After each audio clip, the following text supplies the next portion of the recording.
Can I sit here? Yeah. Okay. Okay, so CNH, how I just started its centers in October. Centers has had a lot of other successful events, but this was the most successful that I've been present for, so I decided to do it on the Corner Store Summit. So on November 15th, we reached a milestone in the campaign to expand the choices of healthy food options in the Brownsville community. Our summit meeting of Corner Store operators, community residents, and 3rd Ward aldermen took place with great success.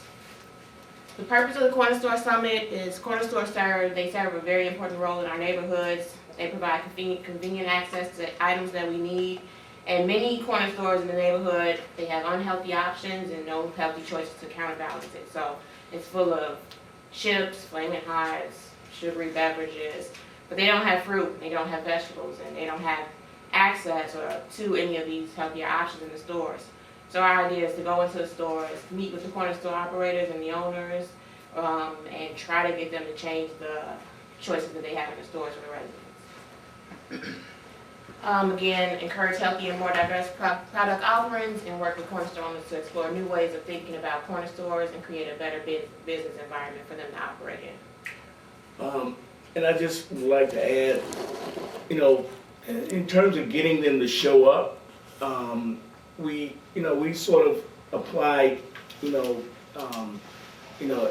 sort of the idea of self-interest, sort of, trying to suggest to them that, the situation in our community is changing, that it may be better for their own business model, to think about how they might change to keep up with, new entrants in the community in terms of population and, larger big box stores like Walmart and I think Mariano's. Yeah, the idea is that a lot of people go out of the neighborhood for fruit and vegetables. People go to Trader Joe's on Roosevelt, or they go to Jewel's on Roosevelt to find the options that we want to provide in the Brownsville neighborhood. So the fact that Walmart came in on 47th and Cottage Grove and Mariano's is coming on 39th and King Drive, we want our community to be a walkable community where you can walk down the street and find fruit and vegetables, and you don't have to travel miles away to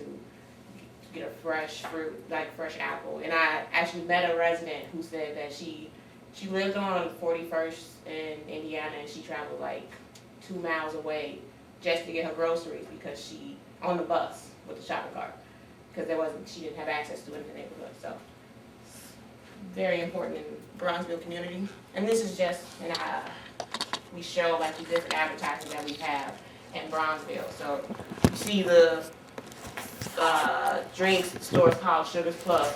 So advertising sugar, the different candy and snacks and Mr. Pure drinks.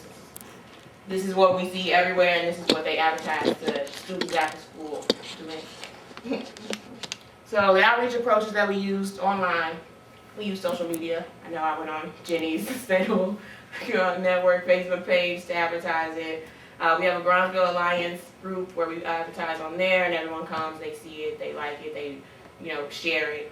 Phone calls, we call the aldermen, residents, Center for New Horizons staff, and we invited them out to the event because we wanted a larger turnout. Emails, we sent out the save the date email, as well as a reminder, a blast email to all of our clients and everyone that we know in our contacts. And also the flyer that we saw at the beginning, where we handed them out to the operators, the big poster size where we posted in the stores, and then the stores want to go into relationships. Well, sure.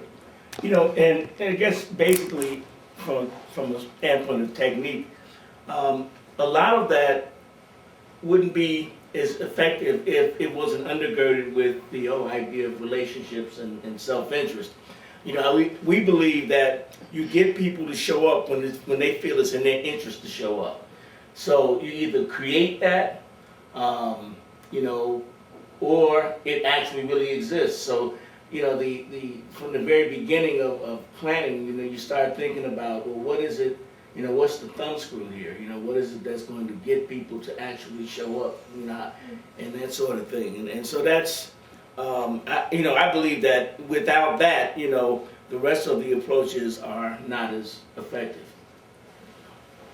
And then the event turnout, 10 store operators and several store representatives attended, which is a 70% increase from our attempt over a year ago.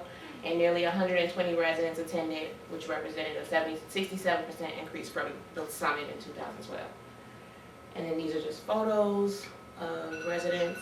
And then that's just our idea, the model corner store, the facade, beautification, no bars or windows on the outside of it, fruit and vegetables, stations where you know you can go to specifically for fresh items, and service from the bars. So that's it.